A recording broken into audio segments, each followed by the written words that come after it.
JKC खबर अब तक में आप सभी का स्वागत है। मैं हूं आपके साथ नीरू शर्मा। खबर अब तक में आगे बढ़ने से पहले आइए नजर डालते हैं इस वक्त की प्रमुख सुर्खियों पर।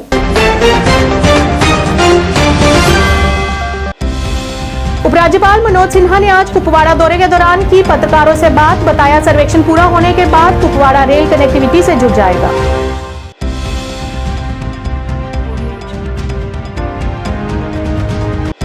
सोनावारी में कई एनसी, पीडीपी और कांग्रेस कार्यकर्ता हुए भाजपा में शामिल। महासचिव मंजूर अहमद डार द्वारा की गई बैठक की अध्यक्षता।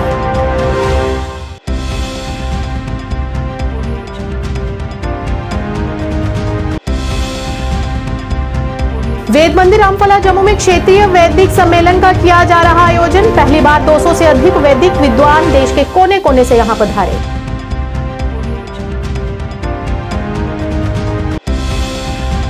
संयुक्त बैठक को लेकर all party Sikh coordination committee के अध्यक्ष जगमोहन सिंह रैना ने श्रीनगर में की पत्रकारों से बात। कहा चुनाव में अब देरी ठीक नहीं।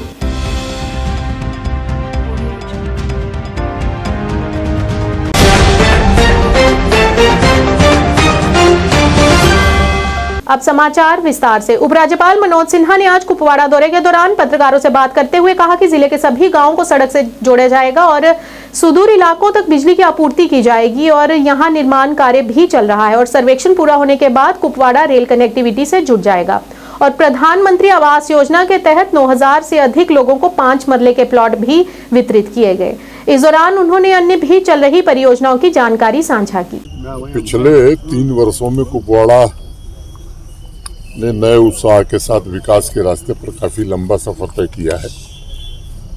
कानून व्यवस्था की दृष्टि से भी मैं कह सकता हूं कि यहाँ का कॉमन मैन बहुत सुकून की जिंदगी जी रहा है। एग्रीकल्चर और एलाइड सेक्टर में भी काफ़ी प्रगति हुई है, चाहे वो पैडी की पैदावार हो या मिल्क प्रोडक्शन में सरप्लस डिस्ट्रिक्ट हो गया।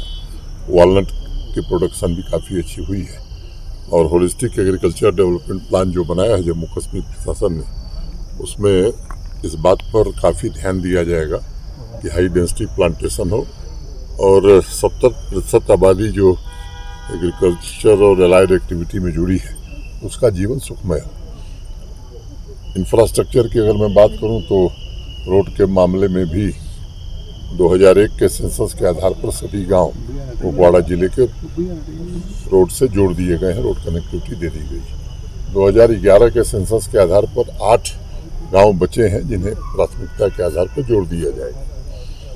मुझे लगता है कि डिस्ट्रीब्यूशन और ट्रांसमिशन सेक्टर में भी पावर में काम हुआ है और पहले की तुलना में हमारी क्षमता काफ़ी वृद्धि हुई है।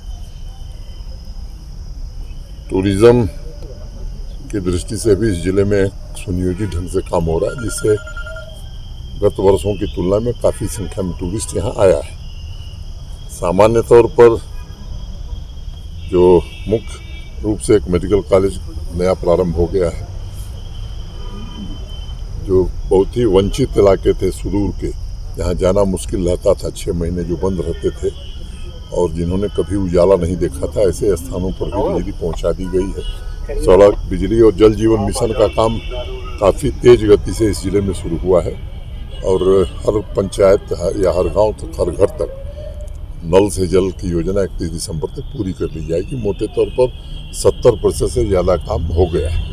तो मुझे लगता है कि जम्मू कश्मीर प्रशासन ने और यहाँ के जिला प्रशासन ने एक तो ट्रांसपेरेंसी भी लाई है, प्रो पीपुल अप्रोच रहा है और विकास की नई इबारत यहाँ लिखी जा रही है।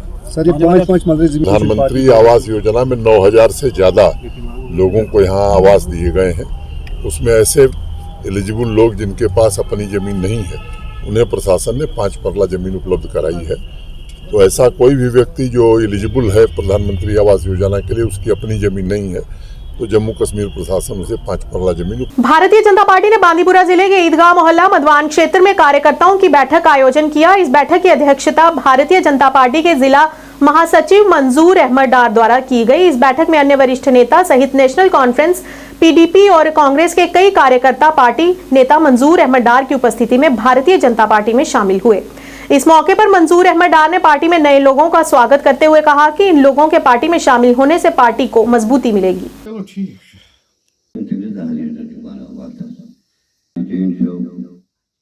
जी इज्जत मंजूर अहमद साहब पावरिश कंडीशन ची ये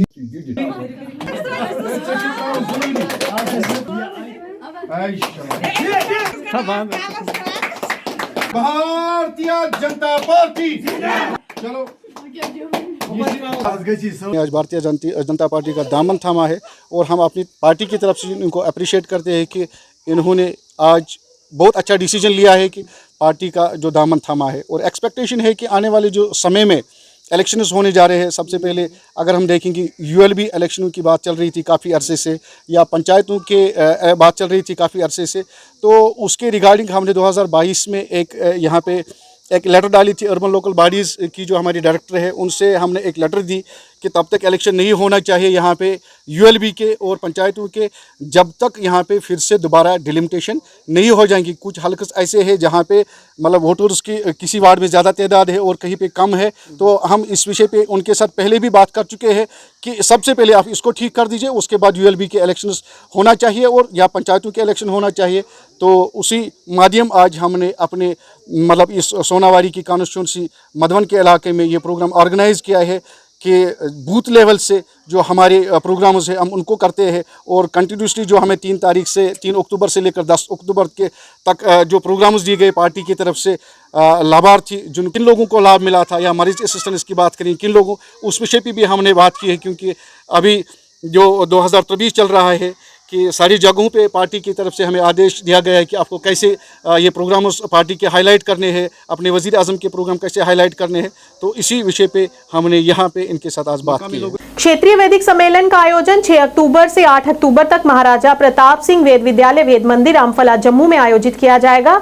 इसमें भारतीय संस्कृति के मूल वेदों के सस्वर परायण एवं उनके विज्ञान को जन सामान्य तक पहुंचाने के लिए वैदिक विद्वानों का समागम किया जाएगा। जम्मू में पहली बार 200 से अधिक वैदिक विद्वान देश के कोने कोने से यहां पधारे हैं और जम्मू के इतिहास में इस तरह का ये पहला आयोजन आयोजित किया जा रहा है।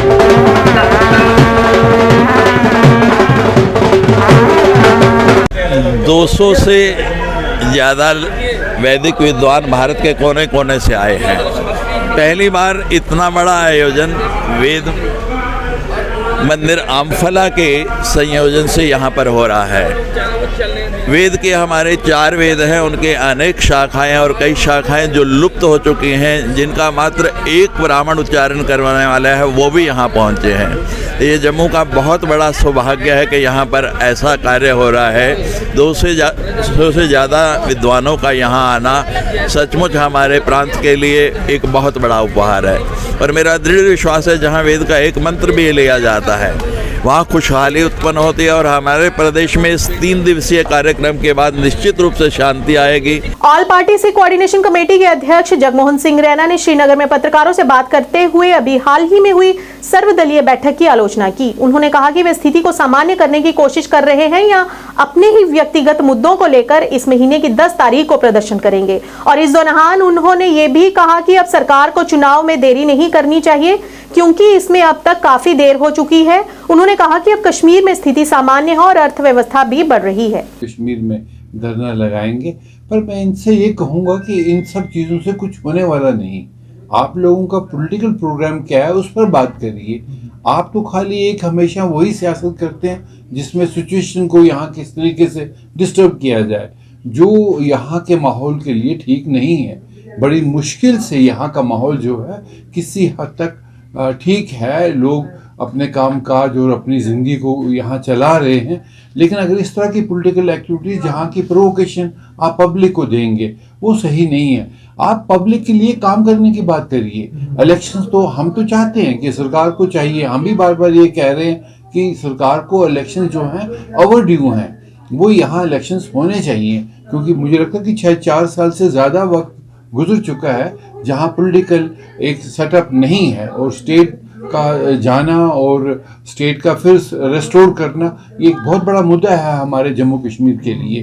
बट गवर्नमेंट ऑफ इंडिया ने भी और हमारी जो प्रेजेंट गवर्नमेंट है इसने भी कहा है कि हम जल्दी स्टेट रेस्टोर करेंगे। स्टेट रेस्टोर करें, पर इस तरह की बातें कि साहब हम यहाँ सड़कों पर उतरेंगे, धरने करेंगे और प्रोवोक करेंगे, सिचुएशन को फिर डिस्टर्ब करेंगे, मुझे लगता है वो सही तरीका नहीं है। बजाय इसके कि लोग पिछले कई सालों के बाद ज़िंदगी जो है, उनकी इकानमी जो है, यहाँ दुकानें थी बंद होती थी, हड़ताल होती थी और लोगों की इकानमी बिगड़ चुकी है। नौजवान बच्चों का फ्यूचर जो है वो बड़ा स्टेक पर है, जॉब्स कोई नहीं है क्योंकि यहाँ की माशरा ही बिगड़ चुका है। तो उस माशरे को बनाने के बजाय ये लोग जो हैं बिगाड़ने की कोशिश कर रहे हैं। मुझे लगता है कि ये लोग समझ जाएंगे, जम्मू कश्मीर के लोग इस चीज़ को समझते हैं कि ये पॉलिटिकल पार्टी जो हैं, इन्होंने आज तक यहाँ सिवाय एक इमोशनल सियासत के यहाँ कभी भी एक डेवलपमेंट सियासत की बात नहीं की है। तो मुझे लगता है इन लोगों को ग्रेज करना चाहिए, but at the same time centre को फौरन इलेक्शन कराना चाहिए ताकि ऐसा अनासर, ऐसा पॉलिटिकल अनासर ऐसे माहौल का फ़ायदा लेके कश्मीर के सिचुएशन को बिगाड़ने की कोशिश ना करे, क्योंकि बहुत सी ताकतें हमारे इस कश्मीर की ओर बिल्कुल निगाहें रखती हैं कि भाई कब यहाँ सिचुएशन में मौका मिले और हम यहाँ पर फिर कश्मीर में आग लगाने की कोशिश करें। वो अब कोई इजाज़त नहीं देगा। हमारे बच्चों की बात करें, बच्चों की एम्प्लॉयमेंट की बात करें, यहाँ पावर की शॉर्टेज है, पावर को अपने जो हैं पावर्स यहाँ के जो NHPC के पास हैं वो ले लें, उस पर बात करें। यहाँ पर पीने का पानी नहीं है, उस पर बात करें, पर इन चीज़ों के लिए इनके पास वक्त नहीं है। इनके पास वक्त है सिर्फ इमोशनल नारों के लिए। उसके लिए मैं तो नौजवानों से भी अपील करूँगा कि बिल्कुल अपना ध्यान जो है वो इस तरफ रखें कि आपकी ऐसी सिचुएशन को एक्सप्लोसिव ना बनाया जाए ताकि यहाँ का माहौल फिर बिगड़ जाए और फिर हम जिंदगी के साथ जो हैं वो फिर खो बैठें। हमने 30 साल पहले ही खो चुके हैं, बहुत सी जिंदगियां खो चुके हैं। हम उसको बनाए रखें और इस पर ध्यान रखें। Department of youth services and sports द्वारा आज जम्मू में inter district divisional level football tournament का आयोजन किया गया। इसमें विभिन्न श्रेणियों अंडर बॉयज और गर्ल्स 17 और 19 के अंतर्गत खेल खेले जाएंगे, जिसमें कुल 11 इकाइयां भाग ले रही हैं, जिसमें विजेता टीम यूटी स्तर की प्रतियोगिता में भाग लेगी। इसका एक मैच ये कराएंगे, उसके बाद ये मैच इसका एक ही मेरा नाम कृतिका है, मैं कठुआ डिस्ट्रिक्ट से आई हूँ। ये इंटर डिस्ट्रिक्ट डिवीजन लेवल है। इसमें अगर हम अपना बेस्ट देंगे और अपनी स्किल्स दिखाएंगे तो हम सेलेक्ट होकर यूटी में जा सकते हैं, और अगर वहाँ पर भी हम सेलेक्ट हो गए तो फिर हम नेशनल खेलेंगे।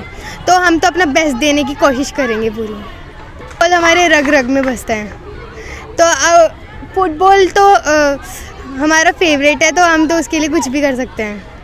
सर आज की ये टूर्नामेंट जो है ये फुटबॉल में डिवीज़न लेवल है, इंटर डिस्ट्रिक्ट डिवीज़न लेवल। तो इसमें हमारी अंडर 17 और 19 गर्ल्स सेक्शन में बच्चियाँ पार्टिसिपेट कर रही हैं, गर्ल्स, और अंडर 14 में बॉयज़ हैं। तो इसमें हमारे 7 डिस्ट्रिक्ट गर्ल्स सेक्शन में पार्टिसिपेट कर रहे हैं और 7 ही डिस्ट्रिक्ट बॉयज़ सेक्शन में पार्टिसिपेट कर रहे हैं। तो जहाँ से जो हमारी जम्मू डिवीज़न की टीम जो है वो सभी एज ग्रुप में तैयार होगी, तो उसके बाद हमारा यूटी लेवल होगा, तो वहाँ से यूटी की टीम हमारी जो है वो तैयार होगी। उसके लिए ये बच्चे नेशनल खेलने के लिए जाएंगे। नेशनल जो है SGFI की तरफ से जो ऑर्गेनाइज़ किया जाता है, होस्ट किया जाता है school game federation of India की तरफ से, तो वहाँ पे ये बच्चे खेलने जाएंगे। JNK इलेक्ट्रिकल एम्प्लॉइज यूनियन ने अपनी लंबित मांगों को लेकर श्रीनगर में पत्रकार वार्ता का आयोजन किया। इस मौके पर यूनियन के अध्यक्ष नाजिर अहमद भट्ट ने कहा कि उन्हें प्रबंध निदेशक PDD ने बुलाया था और उन्होंने आश्वासन दिया कि PDD कर्मचारियों की सभी जायज मांगे इसी महीने की 16 तारीख के बाद पूरी की जाएंगी। उनके सामने वो मीटिंग होगी, जो भी हमारे डिमांड्स होंगी वो वहीं पे उन्होंने एश्योर किया है कि हल होंगी। और जो हमारे प्रेसिडेंट ऑफ इंडिया विजिट कर रहे हैं JK को, तो उन्होंने रिक्वेस्ट करी आप जो अपनी स्ट्राइक है इसको डेफर कर दीजिए टिल 16 और टिल 16 को उनके साथ मीटिंग होगी। तो उन्होंने 100% हमें एश्योर किया है कि आपके हर एक डिमांड पे बात होगी और हल होंगे ऑन स्पॉट। तो मैं ये अपने मुलाजमों से गुजारिश करना चाहूँगा कि 16 तारीख तक हम अपनी स्ट्राइक को डेफर करते हैं एज पर MD's एश्योरेंस, जो कि उनको प्रिंसिपल सेक्रेटरी साहब ने भी कहा है कि इनके जो भी जेन्युइन मसाइल हैं उनको फौरी तौर हल किया जाए। कुछ ऐसे मसाइल हैं जो हमारी सैलरी है वो टाइम पे नहीं आती है, थ्रो पेसिस नहीं आती है। हमारा GP फंड का इशू था जो बहुत देर बाद हम लोगों को मिलता है, 8-8 महीने ट्रेजरी में पड़ा रहता है। हमारे प्रमोशंस पिछले 10 साल से या 15 साल से नहीं हो रहे हैं। हमारे डेलीवेजर्स की रेगुलाइजेशन, उनकी सीनियरिटी फिक्स नहीं हो रही है। कुछ डेलीवेजर्स के वेजेस रिलीज नहीं हो रहे हैं। हमारे रिलैक्सेशन 52 लड़के ऐसे हैं जिनको 2 साल पहले रिलैक्सेशन में ऑर्डर मिला है, इनको रेगुलर कर दीजिए, अभी तक वो रेगुलर नहीं हुए। ऐसे बहुत सारे मसाइल हैं जिनकी एमडी साहब ने एश्योर किया है कि 16 तारीख तक ये हम हल करेंगे, लेकिन आप अपनी स्ट्राइक 16 तारीख तक डेफर कर दीजिए। तो हम अपनी जो स्ट्राइक है, जो पिछले 1.5 महीने से कंटिन्यूअस चालू है, हमारा सुबह प्रोग्राम होता है 2 घंटे सब डिवीजन में, और बीच बीच में हम बेमना में या चीफ ऑफिस के बाहर भी प्रोग्राम करते हैं। 9th को हमारा टोटल लॉकडाउन स्ट्राइक थी। एमडी साहब की रिक्वेस्ट पे हम वो रेफर कर रहे हैं। देखिए, हमारी जो कुछ डिमांडें हैं जो मेरे चीफ साहब के टेबल पे है या एमडी साहब के टेबल पे है, उनको तो उन डिमांड्स के लिए मुझे नहीं लगता कि एमडी साहब हमसे कोई झूठा वादा करेंगे, वो उनके अपने हाथ में है।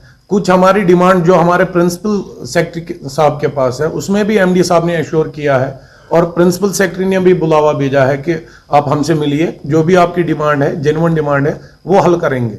मुझे नहीं लगता कि कोई वजह है कि हमारे जो बेसिक राइट्स है उनको डिनाई करने का।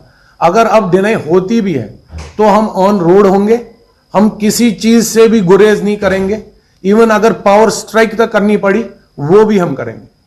डीडीसी सदस्य सुनकोट मोहम्मद शहनवाज चौधरी ने जिला पर्यटन अधिकारी Tanveer Khan, SDM Sunkot Rizwan Qureshi, XEN RNB Mohammad Shaukat और अन्य अधिकारियों के साथ जिला मिनी स्पोर्ट्स स्टेडियम सुनकोट और पर्यटक पार्क सुनकोट के चल रहे काम का निरीक्षण किया।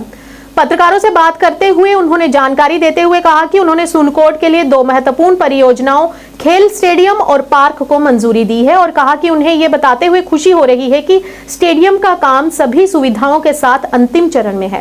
कटिंग करके हल्का सा लाख लग जाए, वो परमानेंट लाख रहेगा, लेकिन किसी वक्त पब्लिक रैली है, कोई फंक्शन, कोई जगह नहीं, यही इस्तेमाल में आएगी। तो कोई नली पर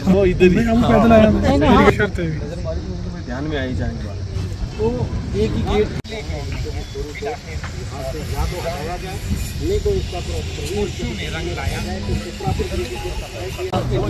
सर, इसकी 2 जगह ये जो बना है, लेकिन यहाँ ये जो म्यूनसिपैलिटी का बीच में है ना, इसका मतलब इंस्टीट्यूट का कोई और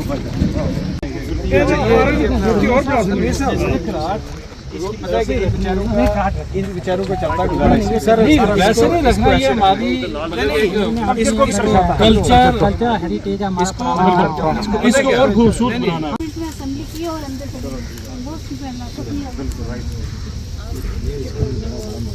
शाम को हम पर दिला सकते हैं, घूम भी नहीं सकते। अभी आप पार्क में जाएंगे ना, यही हालत है। मतलब मैं कह रहा हूँ, सबसे पहले हम जगह ये तो वाकई मुझे बताओ, आपके पास इसमें कोई फंड्स वगैरह नहीं आते आपका रूटीन? बड़े 2 प्रोजेक्ट्स जो है मैंने सैंक्शन करवाए थे। एक मिनी स्पोर्ट्स स्टेडियम करीब 3 करोड़ के कास्ट का, और दूसरा पार्क जो है टूरिस्ट पार्क सुरनकोट में 2 करोड़ 65 लाख का। वो काम चल रहा है। स्पोर्ट्स स्टेडियम आखिरी मरहले में है और पार्क का भी काम मिडवे है।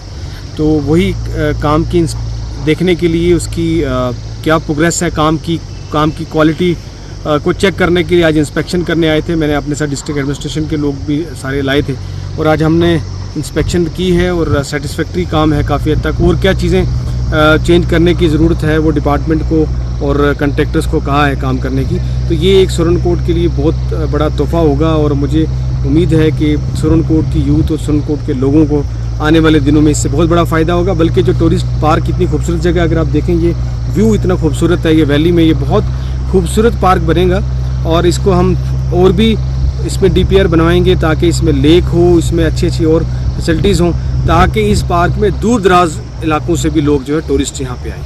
था अच्छी जगह थी, सूटेबल थी, लेकिन फ्लड जोन में है, ये एक अलग बात है। इसका एक अलग से सरकार को प्रबंध करना पड़ेगा, क्योंकि जब तक बंद का प्रोविजन इसमें नहीं रखा जाएगा तो ये तमाम प्रॉपर्टी जो है उसका कोई मतलब नहीं है। आज का प्रोग्राम ये है कि ये पैसा सरकार ने दिया है, क्या ये किसी अच्छी जगह पर लगा है या नहीं लगा है, उसी को देखने के लिए काम किस पाए का हुआ है, मकदार का हुआ है, मेरे हिसाब से जो हम लोग यहाँ लोकल रहने वाले हैं, काम एक नमूने के तौर पर यहाँ हुआ है, बेहतरीन काम है और काम अच्छा चल रहा है, इसकी हम तारीफ़ करेंगे। लेकिन बीच में एक बात हम इसमें ऐड करेंगे, वो सरकार को हम मतलब ये इतला कर देना चाहते हैं कि ये म्यूनसिपल का जो यहाँ ये डंप बनाया हुआ है, डिस्ट्रॉय डंप जो यहाँ पर इन्होंने रखा हुआ है, ये बिल्कुल गलत है। क्योंकि इसके साथ में ITI भी है, पार्क भी बना दी सरकार ने, 2 करोड़ 30 लाख रुपया उस पर भी खर्चा कर दिया, कई करोड़ जो है 2-3 लाख करोड़ जो है वो इसमें स्टेडियम में भी खर्चा हो गया। तो मैं सरकार से ये रिक्वेस्ट करूंगा कि ये जो म्यूनसिपलिटी का ये जो डैम साइट है, या तो इसको हटाया जाए, नहीं तो इसका प्रॉपर प्रबंध किया जाए, क्योंकि यहाँ स्मेल से कोई एरिया में कोई बंदा जो है खड़ा नहीं हो सकता है। यही मेरी संगम यूथ फेस्टिवल 2023 के अंतर्गत भद्रवा परिसर में पत्रकार वार्ता का आयोजन किया गया। आपको बता दें कि कल इस फेस्टिवल की शुरुआत की जाएगी, जिसमें 20 से अधिक कॉलेजेस और 500 से अधिक बच्चे भाग लेंगे। इस फेस्टिवल में 25 स्पर्धाओं का आयोजन किया जाएगा, जिसमें कल्चरल, स्पोर्ट्स, मैराथन सहित अन्य भी इवेंट्स शामिल हैं। इल्म है, बखूबी इल्म है कि हर साल की तरह इस साल फिर से संगम यूथ फेस्टिवल जो है उसका इनेकाद होने को जा रहा है। कल से जो है इसका पहला इनाग्रेशन होगा। तो हर साल की तरह इस साल भी जो इन्विटेशंस है वो बहुत सारे कॉलेजेस को भेजे गए, और अभी तक जो कॉलेजेस यहाँ पे जो अभी तक पहुँच रहे हैं या जिनका रजिस्ट्रेशन हो चुका है, गालबन 20 कॉलेजेस जो हैं वो यहाँ पे पहुँच चुके हैं। 500 से ऊपर जो बच्चे हैं वो इस संगम 2023 का हिस्सा होंगे। और इसके अलावा जो इवेंट्स होंगे, 25 इवेंट्स होंगे, जिनमें वो मुख्तलिफ इवेंट्स होंगे। उनमें कल्चरल है, स्पोर्ट्स है, कोकुलर एक्टिविटीज़ है, मैराथन है, तो बहुत सारे इवेंट्स हैं जिनमें वो पार्टिसिपेट करेंगे। कल जो है इसकी इनाग्रेशन सुबह 10 बजे होगी, और इसमें जो मेहमान खुसूसी जो होंगे कमांडर 9 सेक्टर होंगे, और उसके अलावा जो भी यहाँ पे ऑफिसरान होंगे वो भी यहाँ पे मौजूद होंगे। तो सबसे बड़ी बात जो है इस बार जो है 3 ज़िला हैं, डोडा, किश्तवाड़ और रामबन जो है, इसके कॉलेजेस जो है वो पार्टिसिपेट कर रहे हैं। इसके अलावा यूनिवर्सिटी कैंपस, जम्मू यूनिवर्सिटी और उसके सारे कैंपसेस वो भी पार्टिसिपेट कर रहे हैं। उधमपुर के जो कॉलेजेस हैं वो पार्टिसिपेट कर रहे हैं।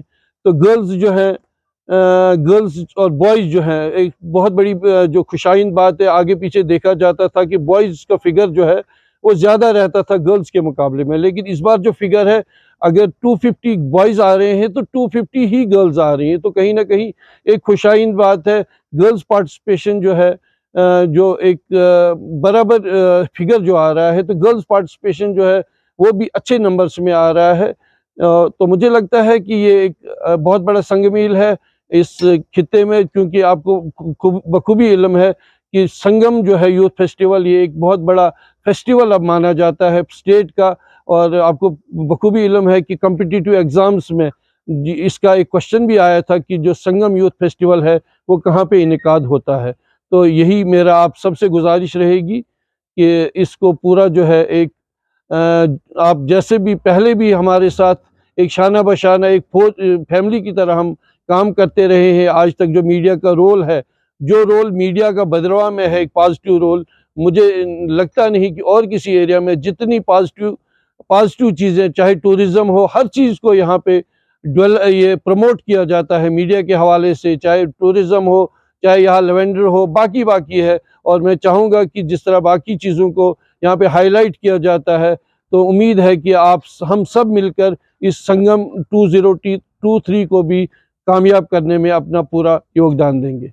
ARTO पुंछ अंजुम खान खट्टक के नेतृत्व में जिला मुख्यालय में एक बड़ा प्रवर्तन एवं भ्रष्टाचार विरोधी अभियान चलाया गया। इस दौरान मोटर वाहन अधिनियम के तहत वाहन दस्तावेजों की जांच की गई और वहीं नियमों का उल्लंघन करने वाले वाहनों के चालान भी काटे गए।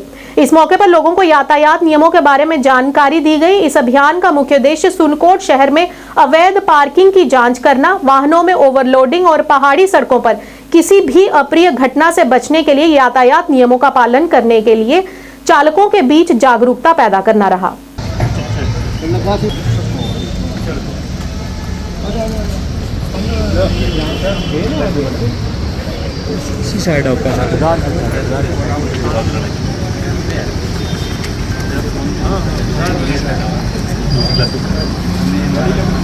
आगे आ जाओ इधर, ये साथ में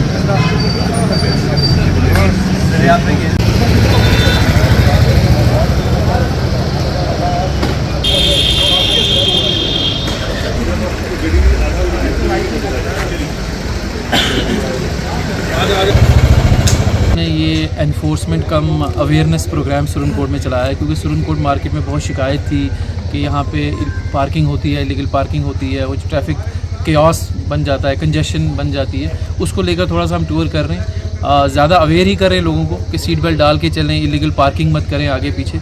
और बाकी लोगों को भी आपके मीडियम से मेरी ये रिक्वेस्ट रहेगी कि कुछ चीज़ें तो बिल्कुल मत करें। सीट बेल्ट सबसे पहले गाड़ी में बैठें, स्टार्ट करने से पहले सीट बेल्ट डालें।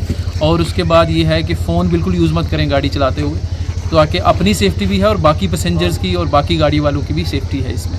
तो यही हम कोशिश करेंगे कि सुरनकोट को हम इंश्योर करें कि ये जो कंजेशन फ्री जोन बनाएं सारा, और उसके बाद हम स्ट्रिक्ट एक्शन लेंगे इलीगल जो भी एक्टिविटीज़ करेगा, ट्रैफिक रूल्स को जो भी वायलेट करेगा। लोगों की एक डिमांड है कि जो स्लॉट्स को लेके बात की गई, अभी उस पर कोई अभी लोगों ने रिक्वेस्ट की है कि स्लॉट्स को इंक्रीज़ करें, जो हम लाइसेंस इशू करते हैं उनके स्लॉट्स को। तो ऑलरेडी मैं बताना चाहूँगा कि हमारे 90 स्लॉट्स थे, उनको हमने इंक्रीज़ करके 120 किया था, और रात ही को हमने और स्लॉट्स इंक्रीज़ करके अब 150 स्लॉट हो गया है हर हफ्ते का।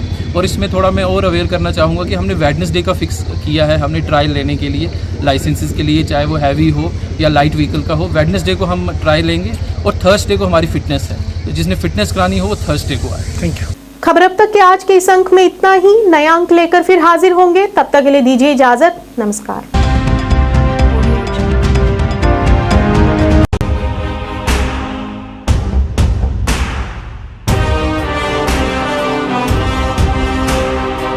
जम्मू कश्मीर विकास तथा प्रगति के पथ पर लगातार अग्रसर है। मुझे खुशी है कि जम्मू कश्मीर के नौजवान अपने प्रदेश के विकास के लिए, जम्मू कश्मीर के लोगों के विकास के लिए बड़ी संख्या में सामने आ रहे हैं। ये हमारे युवा ही हैं जो जम्मू कश्मीर में विकास की नई गाथा लिखेंगे। आइए अमृत काल में मनाए जाने वाले 77वें स्वतंत्रता दिवस के अवसर पर हम अपने अपने घरों पर तिरंगा फहराएं। Department of information and public relations Jammu and Kashmir की ओर से आप सबको 77वें स्वतंत्रता दिवस की हार्दिक शुभकामनाएं।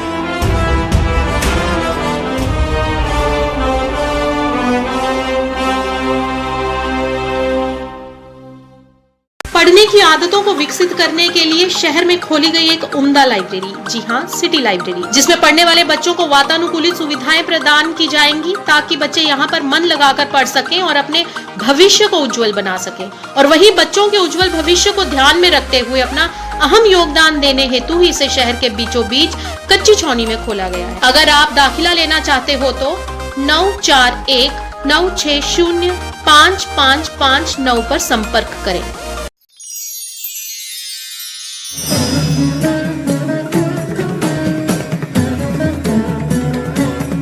जहां भक्ति और भावना का संगम होता है, श्री अमरनाथ जी यात्रा।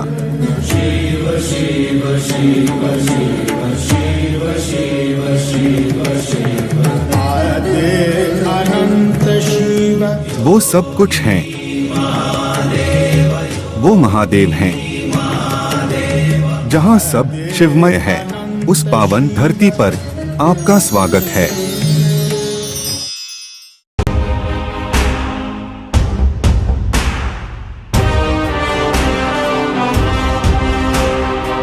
जम्मू कश्मीर विकास तथा प्रगति के पथ पर लगातार अग्रसर है।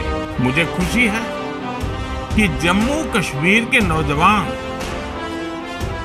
अपने प्रदेश के विकास के लिए, जम्मू कश्मीर के लोगों के विकास के लिए बड़ी संख्या में सामने आ रहे हैं। ये हमारे युवा ही हैं जो जम्मू कश्मीर में विकास की नई गाथा लिखेंगे। आइए अमृत काल में मनाए जाने वाले 77वें स्वतंत्रता दिवस के अवसर पर हम अपने अपने घरों पर तिरंगा फहराएं। Department of information and public relations Jammu and Kashmir की ओर से आप सबको 77वें स्वतंत्रता दिवस की हार्दिक शुभकामनाएं।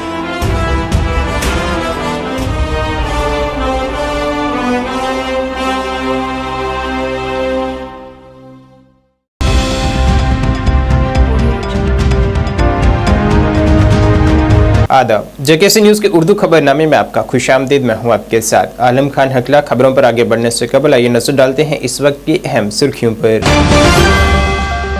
लेफ्टिनेंट गवर्नर ने माता खीर भवानी स्थापन टगर में दी हाजिरी। जम्मू कश्मीर में अमन, भाईचारा और खुशहाली की दुआ।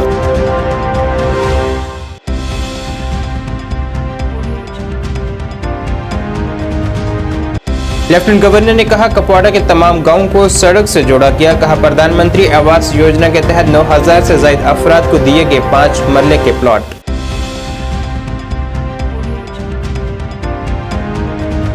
कांग्रेस रहनुमा राहुल गांधी की बीजेपी के समाजी मीडिया पर मुतनाज़ तस्वीर आम करने की मजम्मत में कांग्रेस का जम्मू और कश्मीर में एहतजाज।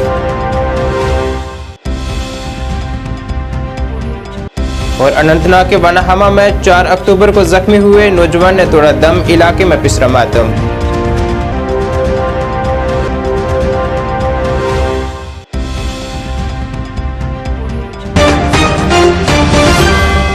अब खबरें तफसील से। लेफ्टिनेंट गवर्नर मनोज सिन्हा ने आज जिला कुपवाड़ा के अपने दौरे को जारी रखते हुए माता खीर भवानी स्थापन टकर में हाजिरी पेश की है, जिस दौरान उन्होंने वहां खसूसी पूजा कर जम्मू कश्मीर में अमन, खुशहाली और भाईचारे की खसूसी दुआ भी की है।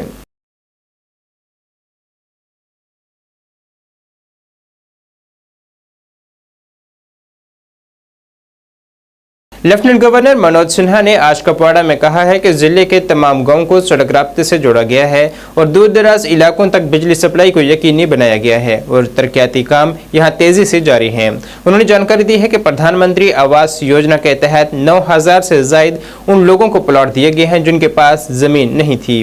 ये बात उन्होंने आज कुपवाड़ा में अपने दौरे के दौरान ज़राए अबलाग से बात करते हुए कही। उनकी जिंदगी जी रहा है। एग्रीकल्चर और एलाइड सेक्टर में भी काफ़ी प्रगति हुई है, चाहे वो पैडी की पैदावार हो या मिल्क प्रोडक्शन में सरप्लस डिस्ट्रिक्ट हो गया।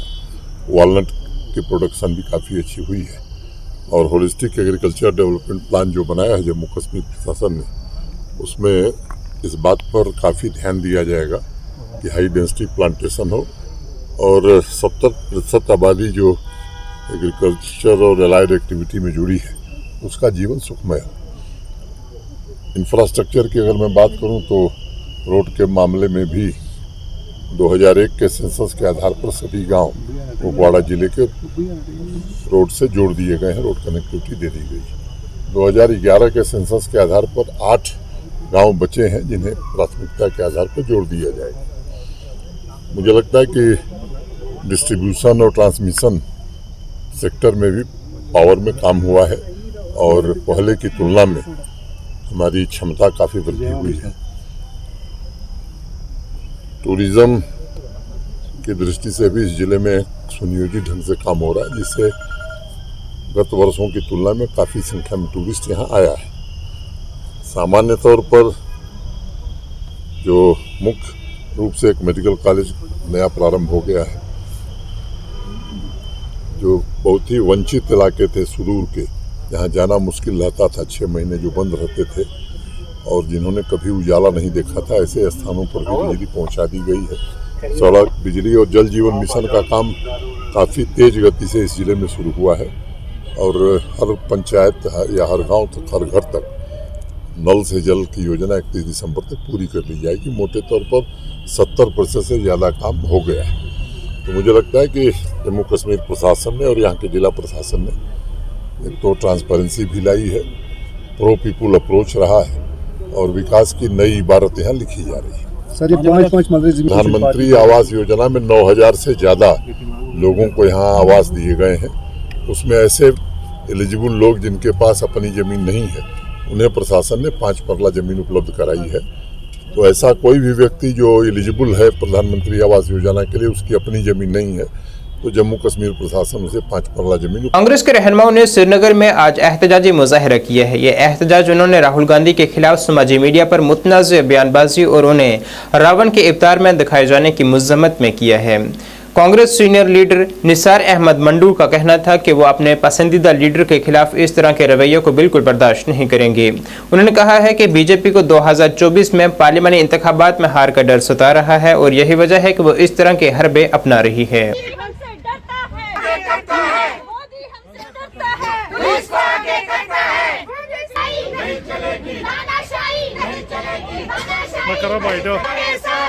राहुल जी कदम बढ़ाओ, हम तुम्हारे साथ हैं। राहुल जी आप आगे बढ़ो, हम तुम्हारे साथ हैं। राहुल जी आगे बढ़ो, हम तुम्हारे साथ हैं। इक़्तिदार है, उन्होंने हमारे लीडर राहुल जी का एक पोस्टर जो किया है, रावण बनाया गया है, उसमें हम उसके खिलाफ लड़ रहे हैं। हम बीजेपी के पॉलिसियों के खिलाफ अभी बोल रहे हैं। हम जिद्दजहद कर रहे हैं कि जो भी कुछ हो रहा है हिंदुस्तान में ठीक नहीं हो रहा है। ये जो है, मैंने कहा पहले ही कहा कि ये जो आज का एहतजाज है, ये इन्होंने बीजेपी वालों ने एक पोस्टर बनाया हुआ है राहुल जी के, जो हमारे लीडर हैं, उनको उसमें रावण दिखाया गया है। वो बिल्कुल गलत है, हम उसकी मजम्मत करते हैं, हम इस पर कंडेम करते हैं। जो भी कुछ हो रहा है हिंदुस्तान में ठीक नहीं हो रहा है। इनकी बीजेपी